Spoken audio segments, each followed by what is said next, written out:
I don't know what you would call them. They're adventures in taming the West, I think. Mm-hmm. But were they biographies of people or just novels? No, they were novels. Mm-hmm. Mm-hmm.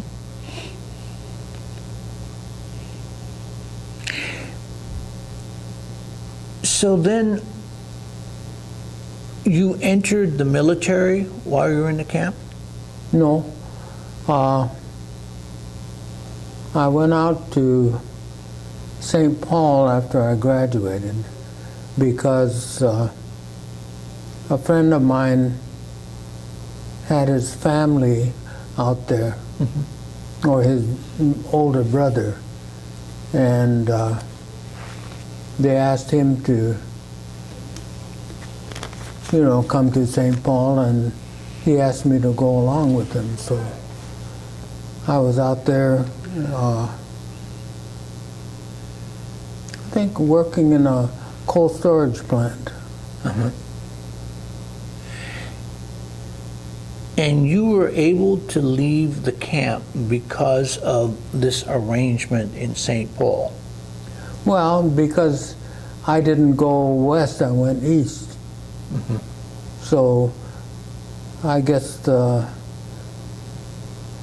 officials didn't care if you went east because there was a lot of people, a lot of jobs to be filled mm-hmm. back east. Right. And they didn't want us on the West Coast. Right. And your parents, they were okay with you leaving the camp yeah. to go to St. Paul? And what about your older brother at this time, your half brother? What was he doing? He went out to, before I did, he went out to Chicago. Mm-hmm. And what was he doing there?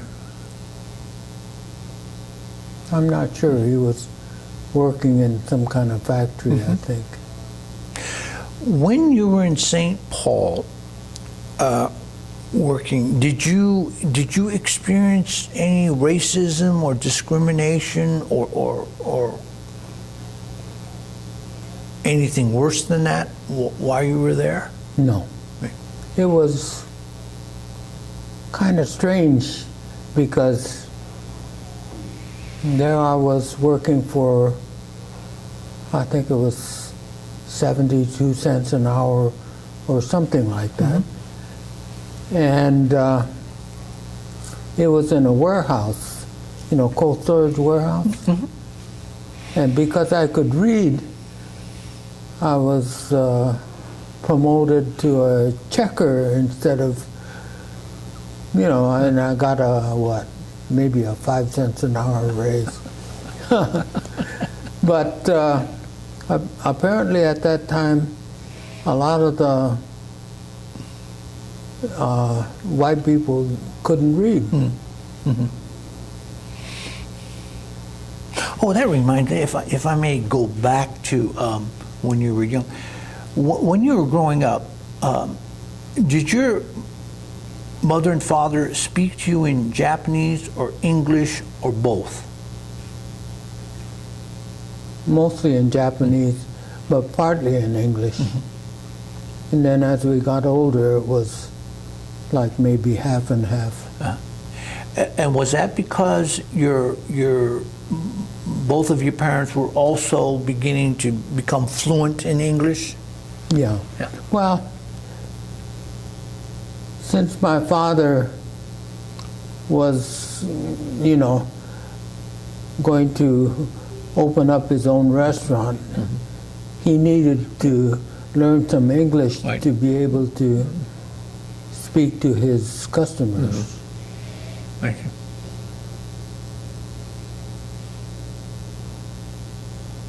Now, did you enter at St. Paul? Did you enter the military? Did you go into the military? Yes. And when and how did that happen?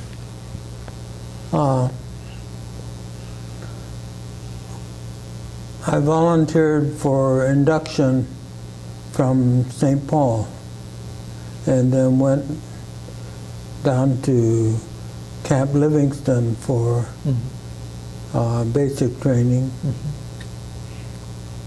Sir, And- may I stop you there? Why did you volunteer?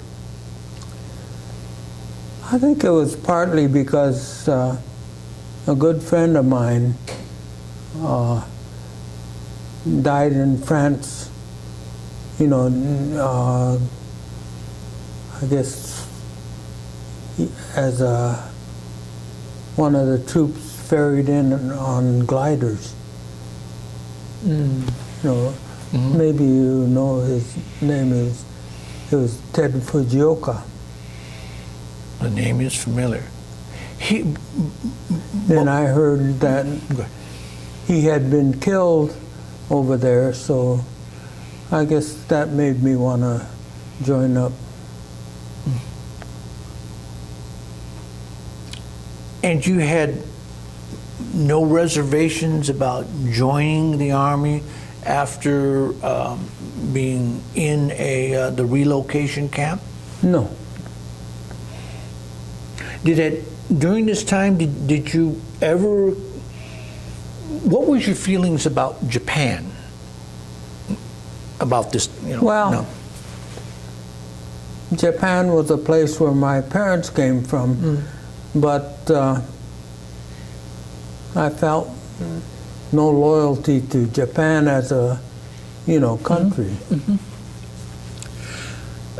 So getting back to your basic training, from basic training, then what happened? I went to advanced infantry training in Alabama. Then from there I was sent to Fort Snelling in Minnesota, you know, to be in their language school. To learn Japanese. Yes. And from the language school, then what happened? We got shipped overseas to I think it was Yokohama, Zama Replacement Center. The war was over. Yes. I see. And Yokohama or Camp Zama, what were your duties there? In the Army? Yes. Well, the first 3 months it must have been, I was just in Tokyo in that headquarters building waiting for transportation to Manila. So I had to show up and report in every morning, and they would let me know if there was any transportation available or not. Why were you going to go to Manila? To be a translator at the war crimes trial. For General Yamashita? For General Yamashita? Well, he was one of the One of them. Yeah. people there, but And so you actually, and then you finally got your orders to go to Manila, yes. and then what happened, sir? Well, then I started working there, and I had enough points for me to be discharged. And so they asked me to re-enlist and stay in Manila, but I told them that I would re-enlist if they sent me to Japan, and they wouldn't do that, so I just took my discharge. So why did you want to go back to Japan? Well, at that time, we were living at City Hall in Manila, and conditions weren't really good. There were civilians were walking around armed, and you know, the weather was hot and humid, and I just didn't like it there. When you were in Manila, did any of the Philippine natives treat you in any way different than the regular Americans? Did they? No. And when you were in Japan, did the Japanese people treat you in any way different than the regular Americans? In camp? No, when you were in Japan, in Tokyo. Oh. Yeah, yeah. Did they look at you differently? Did they? No, guess I was treated like a U.S. soldier, you know. Not any different from any other soldier, I think. So, if I may, just to get a little bit more specific about what you were doing at the War Crime Tribunal, you were translating documents, or Yes. And if I may ask, what kind of documents? Well, it was, I was translating letters from another soldier to the tribunal, you know, saying why the prisoner that they were holding shouldn't be there, or, you know, things like that. And all this time that when you were in the active army, did you experience any discrimination or racism from your fellow American soldiers for being a Japanese American? No, I didn't. And when you were finally discharged, what was your rank? What was your rank? No, I was still a private. And so the total amount of time that you were in the military was what? How many years?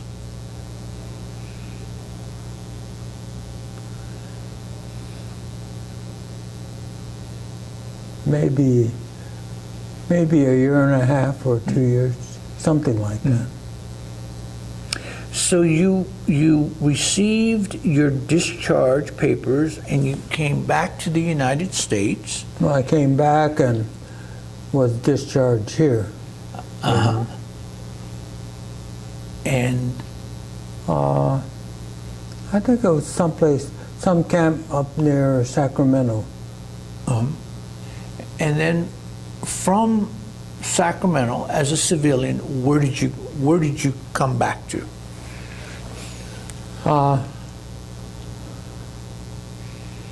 I came back to Pomona because my parents were staying with my aunt and uncle in in Chino at that time. And then what happened? Then my parents wanted to go to Los Angeles to find work, so I went with them. And where did your father find work back in Los Angeles? Me? Yes. Yeah. What was? Well, I was pressing records at Columbia Records. Oh, in Hollywood. Yes. And then they made me a Banbury mixer operator. That's to mix up the stuff to make the records with. The black plastic? Yes, Oh. vinyl, and before that it was, I don't know what they used to call that, but the stuff that used to break. And so, sir, when you came back and you were working at the record industry, did did you experience any kind of discrimination or racism or anything from any of your co-workers? I don't remember anything like that. If you can, could you describe, what the mood was or what the atmosphere was back in America immediately after the war? Were people saddened? Were they tired? Were they optimistic? Were they looking forward to a better future? What were everyday Americans feeling then, right after the war when you came back? Well, the Japanese Americans? Yes, or any other, but yes, Japanese Americans. I think they were mostly looking for a place to stay, looking for a job. So a lot of things were in flux at that time, where people would stay in hostels or places like that until they can find a regular place to stay. And work was whatever you could find.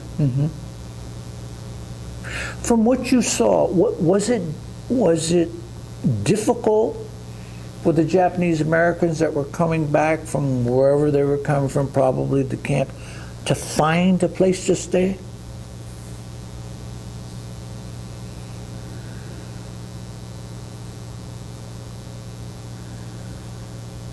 No, I don't think so. It's just that at that time they weren't trying to buy houses. They were just trying to find some place to rent, so they'd have some place to stay. And what about finding jobs? Was it? Well, whatever. My mother worked in a sewing factory. My father was working as a cook. Would you say that it was? Was there any difficulty at all for the returning Japanese Americans to find jobs? Well, at that time there were plenty of jobs, but the wages were low, and you still had to pay the rent and things like that. So it wasn't any more different than every other American then, in terms of wages. Well, I don't think so. Did you experience or recall any forms of racism against Japanese Americans in terms of trying to rent a house or even applying for a job? No. It wasn't until we were trying to buy a house in Pomona, and the realtor went around to a lot of the neighborhood, people, asking whether they would object to a Japanese family living there. But at that time, nobody objected, so it was a working class neighborhood. How did you feel that realtor had to ask those questions when you were trying to buy a home in Pomona? Well, I felt like, it was good of him to do that, so that we didn't buy the place and then find out later that nobody wanted us there. And so you bought the home. Yes. Did you, by any chance, did you have any difficulty in obtaining the finance or whatever you did to purchase the home? Or was there any forms of? No. At that time, it was, if you were working, it was fairly easy to get a home loan. Now, I'm sorry, I didn't ask you. Were you married then? Yes. Yeah. So where did you meet your wife? Well, I actually met her in camp, but we really didn't get together much until after the war. Right. I was walking down Broadway in Los Angeles, and she and some of her friends were out there picketing. Picketing? Yeah, for the company they work for to become unionized. So it was the ladies' garment workers, and I saw her picketing on the sidewalk over there and stopped to talk to her and asked her for a date. And she said? Yes. And when were you married, sir? 1951. And you have children? You have children? Yes. And We have 4 children and 8 grandchildren. And are they all living in the immediate area here? Except for the second daughter. She's in Chicago, or near Chicago. And so you and your wife got married. You bought a home in Pomona, and then what did you do? Let's say for the next 10 years. Well, I was a gardener. And that was your career, essentially. Yes. Yeah. And your customers or your clients were all within the immediate area of Pomona, or? Yes, it was at first. A lot of Japanese Americans became gardeners after the war. Why did you become a gardener? Well, I think it was partly because my father-in-law was a gardener, and I guess he wanted me to, do that also. And it was a job where you can buy a truck and some equipment and go out and find work and, be independent. Was being independent very important for you? Well, I think so. It's like I had my own job, so if I didn't want to work for somebody, I didn't, And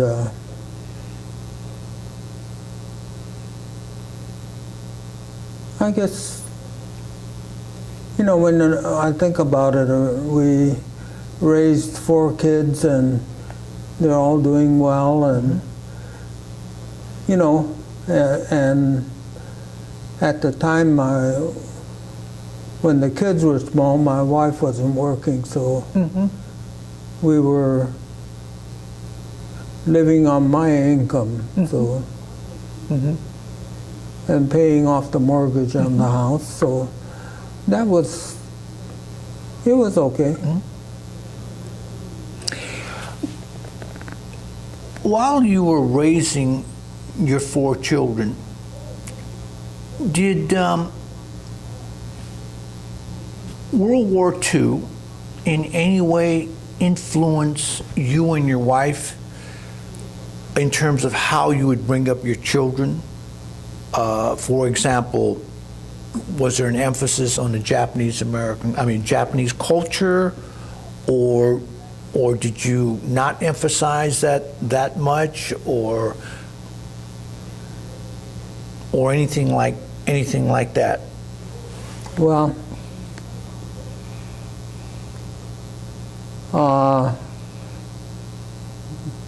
see, how old was it? When my son was maybe 8 or 9, he started taking judo lessons in West Covina at, was it Sunset Avenue? Mm-hmm. Yeah, the community center there. The original Yes. location. Mm-hmm. And well, we became members of the community center. Mm-hmm. The kids didn't want to go to Japanese school. On Saturday. Yeah. But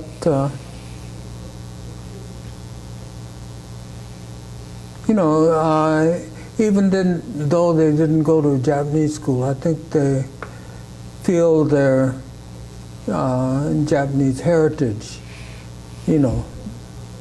Well, it's impossible not to because of the way you look. Exactly. Right. But Go ahead. they've all done well, and I don't know if they've experienced much discrimination, but if they did, they never told me about it.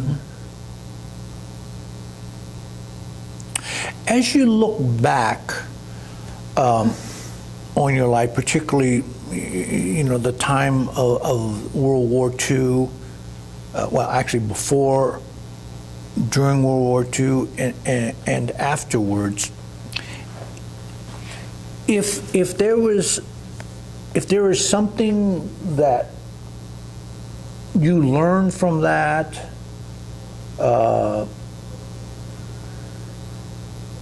that you would want to pass on to your grandchildren's generation, what would that be?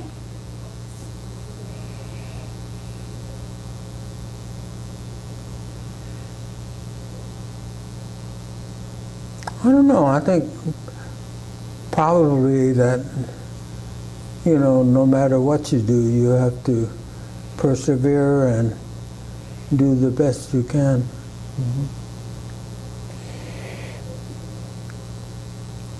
In many of the interviews that I've done, and those who have gone through the same experience as you, persevere and perseverance often comes up. And where did you learn that? Did you ever think about how you came to that idea and so forth? Because it's pretty common in the Japanese American community. Is it a Japanese cultural heritage? Did your parents talk Well, about it's it? partly that, and it's partly that if you have your own business and you're, dependent mostly on what you know and how you work, well then, I think part of the perseverance comes from there. Just two more questions, and I want to go back now that we've been through this to something that you said earlier when you were attending a Boy Scout. You were in the on a streetcar. Yes. And someone called you a name, and you felt humiliated. Looking back now, of everything that has happened to you, your mother, your father, your wife's family, and so forth, in terms of the war and the aftermath of the war, do you feel a sense of humiliation or shame in terms of what happened to your family and let's say the Japanese American people? No. And may I ask, why is that? Well, it isn't as if we did anything to be ashamed of. You know, we were ordered to do certain things and we did them. And I don't know, maybe it's